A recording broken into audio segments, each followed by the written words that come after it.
Plan Year 2019. We are on episode 4 of this series, and what we're talking about today is planning things out and breaking things down into cross-offable steps. I love that word. I made it up, but I love it.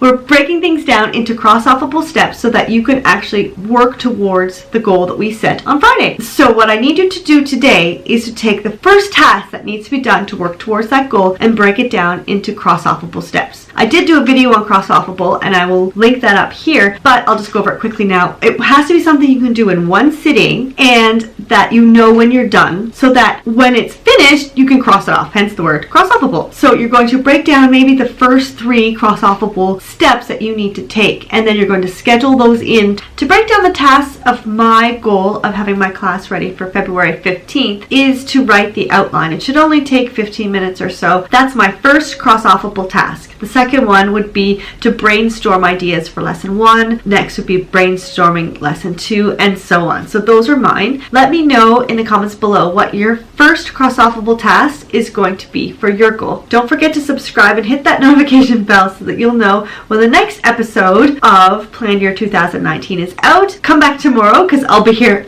every day this month. If you've missed any of the Plan Year 2019 episodes or any of my Vlogmas videos, there are playlists in the description below. Alright, have a fantastic day and happy planning!